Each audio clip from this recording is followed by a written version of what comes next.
بسم اللہ الرحمن الرحیم۔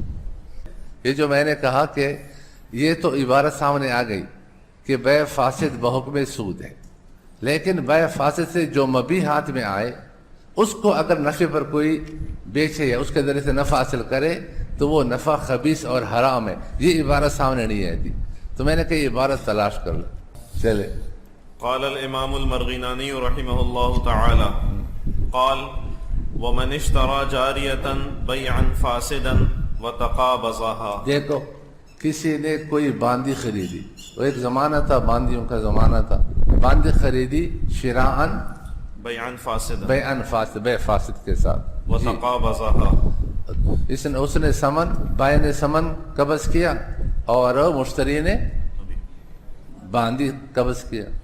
فباعها وربح، فباعها، پھر مشتری نے ہا کو بیچا۔ ہا سے مراد کون ہے؟ وہ باندی ہے۔ وربح فيها، وربح فیہا، اور اس باندی میں اس نے نفع حاصل کیا۔ تصدق بالربح، تصدق، دیکھ یہ میں نے لکھا ہے، تصدق بالربح، بالربح، ربح کو کیا کرے گا؟ صدقہ کرے گا۔ کیوں؟ وہ آگے فرق آ رہا ہے۔ آگے پڑھو۔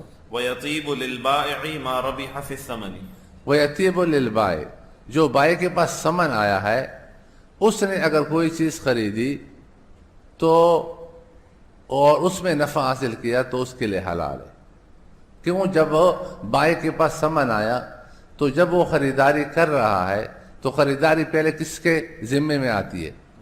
پھر وہ ذمے میں جو چیز واجب ہے اس نے اس متعین سمن سے ادا کر لیا تو یہ شبہ در شبہ آیا، شبہ در شبہ۔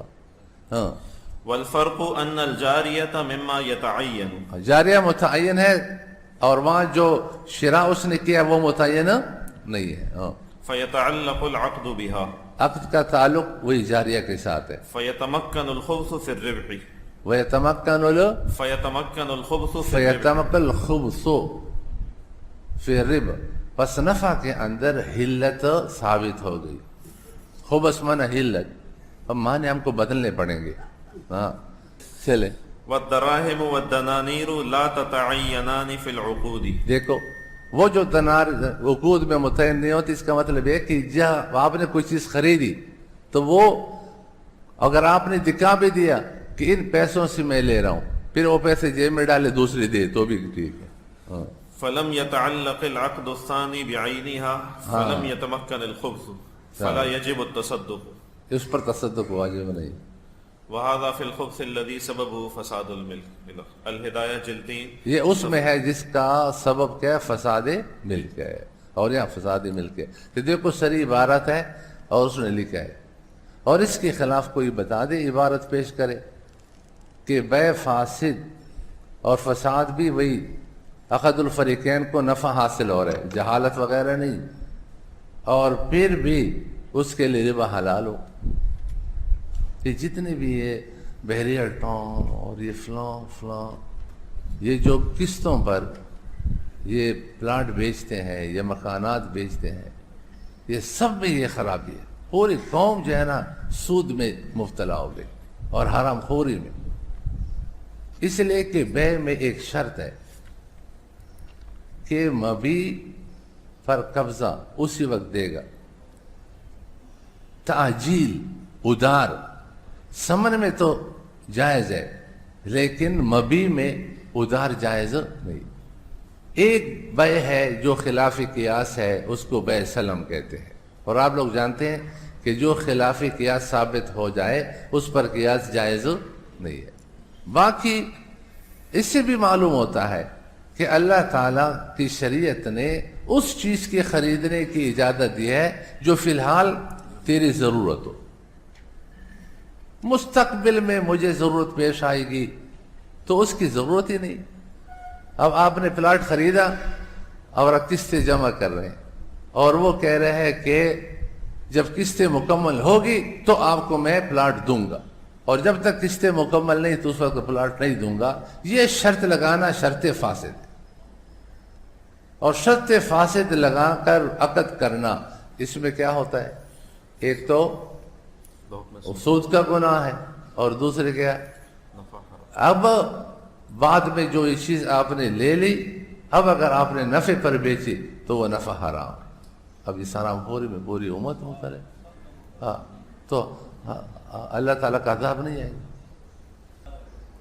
ہمارے حضرت مفتی رشید احمد صلی اللہ علیہ وسلم فرماتے تھے کہ سلیمان علیہ السلام نے لشکر تیار کیا کہ چلنا ہے، تو ہدہد آیا. ہدہد نے کہا مجھے بھی ساتھ رکھو، میرے اندر کچھ کمالات ہیں. کیا کمال ہے؟ کہتے ہیں مجھے زمین کی گہرائی میں پانی نظر آتا ہے، تو جہاں پانی قریب ہوگا میں بتا دوں گا تو لشکر پڑا وہاں پر ڈالو. پانی کی تو ہر زمانے میں ضرورت ہوتی.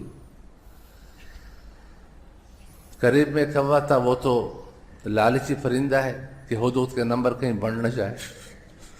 اس نے کہا یہ ہدہد جھوٹ بولتا ہے. کیوں جھوٹ بولتا ہے؟ کہتے اس لیے کہ جب شکاری زمین کے اوپر جال لگاتا ہے اور اس کے اندر دانے ڈالتا ہے تو اس کو دانے نظر آتے ہیں، جال ہی نظر نہیں آتا. جس کو زمین کے اوپر جال نظر نہیں آتا تو پھر اس کو زمین کے اندر گہرائی میں پانی کہاں نظر آئے گا؟ حضور نے کہا کہ سلیمان علیہ السلام یہ کوا کافر ہے. اور کفر کی دلیل کیا ہے؟ کہتے اس لیے کہ یہ تقدیر کا منکر ہے، اور جو تقدیر کا منکر ہوتا ہے وہ کافر ہوتا ہے. وہ جو میں جال میں پھنس جاتا ہوں، میری تقدیر آ چکی ہوتی ہے، تو جب وقت پورا ہو جائے تو مرنا تو ہے، اس لیے میں پھنس جاتا ہوں. ہمارے حضرت مفتی رشید احمد سے رحمۃ اللہ فرمایا کرتے تھے کہ ہدہد کا یہ جو جواب ہے تقدیر کا عذر کرنا یہ جائز نہیں ہے. ٹھیک ہے، ورنہ جو بھی غلط کام کرے تقدیر میں لکھا ہوا ہے. فرمائے اصل جواب اس کا یہ ہے کہ جب مجھے وہ دانہ نظر آتا ہے تو اس کی لالچ میں، ہوس میں اندھا ہو جاتا ہوں، مجھے پھر جال نظر نہیں دے. جیسا آج کا مسلمان کہ گناہ کی خواہش اور طلب، جب یہ نقشے نظر آتے ہیں تو اللہ تعالیٰ کے حدود نظر نہیں آتے کہ اللہ تعالیٰ کے حدود کیا ہے. بس پیسہ لیا اور گناہ میں جا کر کے مبتلا ہو گیا. تو یہ گناہ کی محبت اور لذت ایسی ہے کہ پھر ان کو وہ چیز نظر نہیں آتی ہم کیا کر رہے ہیں. تو ہمارے اچھے دوست ہیں، ہر مسئلہ پوچھتے ہیں، مزاربت سے بھی بچے رہے. انہوں نے کہا ہم سے یہ بات نہیں پوچھی. اور ایک کالونی کہتے ہیں، سوسائٹی کہتے ہیں، بدل کیا اس میں کہتے ہیں میں نے 1-2 پلاٹ لے لیے، بعد میں تو بتا دیا. اب کہتے ہیں اور جس کے واسطے سے لیے وہ بھی ایک بظاہر دیندار آدمی اور ایک دین جماعت سے کام کرنے والا با اعتماد. کہتے ہیں کہ اب وہ پلاٹیں تقسیم ہو گئی جنہوں نے خریداری، تو اس میں ہمارے جو 2 پلاٹ ہیں اس نمبر کے اس کالونی میں پلاٹ ہے ہی نہیں. شاباش، شریعت کے قانون میں خیر ہی خیر ہے. اب اگر اس وقت کہتی کہ بھائی جو پلاٹ ہمیں حوالے کر دو، پیسے ہم دیتے رہیں گے، کوئی مسئلہ نہیں. اور یہ جو اتنے مہنگے بیچتے ہیں ان کا دماغ بھی ٹھیک ہو جاتا کہ سستا دو لیکن یہ چیز بیچنی چاہیے تاکہ ہم اور خرید سکیں. اب چیز بھی نہیں دے رہے، پیسے بھی لوگوں سے بٹور رہے، تو مزے تو ان کے ہیں. اب ایک کالونی میں 100 پلاٹ ہیں تو 120-130 پلاٹوں کے کاغذ جاری کیے. یہ 30 بعد میں پھر یہ روتے رہے. جب رونے کا وقت آئے گا اب اپنا پیسہ واپس لینا ان کے لیے مشکل ہوگی.